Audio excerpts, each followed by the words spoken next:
Hi, welcome back to this video tutorial where we'll cover creating great pins for your Pinterest board.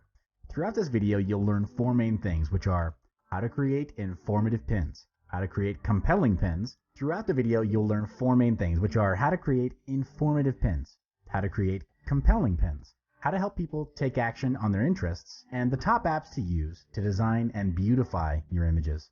Every pin needs to have a description that sets a context. The best descriptions are the ones that are informative and add value to your readers.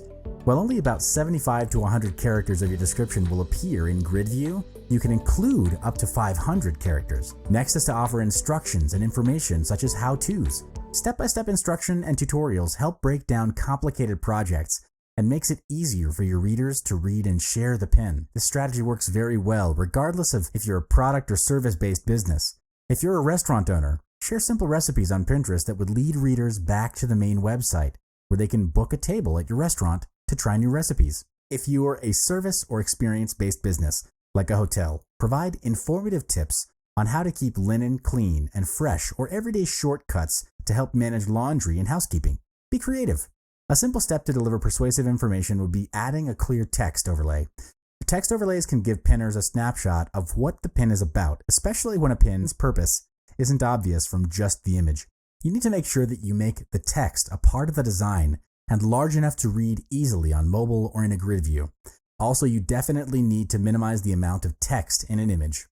Next is to create compelling pins. First, use high-resolution, professional quality photographs and illustrations. Do not use images that are poorly lit, blurred, distorted, or appear amateurish. Also, you need to take note on the color, contrast, and lighting. Make sure your pins are able to express the features of your product correctly. Size and shape do matter. Pins look best when they are vertically oriented. I recommend an image aspect ratio of 2 to 3 or 1 to 3 to 5 and a minimum width of 600 pixels. Pins get cut off in feeds if the ratio is greater than 1 to 3 to 5.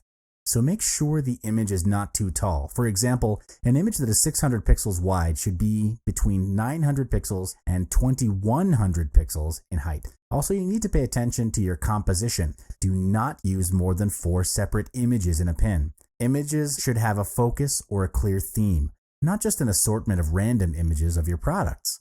Adding too many images in one pin only creates confusion when people look at it.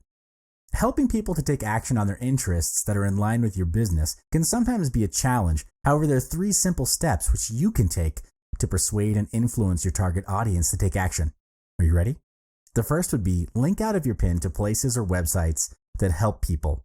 For example, a recipe pin should lead to the real cooking instructions, and a product pin should lead to where a pinner can make the purchase. All of these, of course, would be kept within the context of growing your business. So if you run a restaurant, for example, you would want the link out of the pin to lead to your restaurant. You could also consider having a cross promotion with another business nearby that would complement and add value to your product as well. For example, a bookstore could do a cross promotion with a nearby coffee shop. Coffee and books go well together, especially when there's good coffee. Viewers that come from Pinterest to respective businesses can read and enjoy a cup of coffee at a discounted price.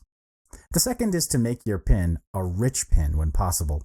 Rich pins have extra details like price, availability, or ingredients right on the pin, so people can do more with their pins. This would help your audience make decisions faster and qualify your customers easier. You would want to tend to people who are your customers instead of spending resources, energy, and time dealing with people who are not going to buy from you. All right? The last thing is to avoid time-sensitive information. Pins last forever. So steer clear of including words like new that will not always be relevant. For example, you should not write this in your description. This weekend only. Buy 1 Oxford and get the second one for half price. Here are 2 recommended apps to design and beautify your images. The first one is Pixlr. It is a free photo editing app that comes with tons of features and effects. You're able to edit your photo like a pro and add awesome effects to create stunning images. The next would be PIP Camera. It provides beautiful magazine-like templates that are appealing and eye-catching. Also, PIP Camera provides beautiful collage templates too, making editing multiple images into a collage an easy task. In summary, your pins need to grab attention through quality design and good copy. This is because Pinterest is image-driven, and I recommend investing a little bit more time and resources in creating beautiful images. The thing is that if it doesn't cut across all the noise of the thousands and thousands of pins on Pinterest, it won't get noticed or clicked on by readers. which then results in a potential loss on leads and sales. You'll learn more in the next module. I'll see you there.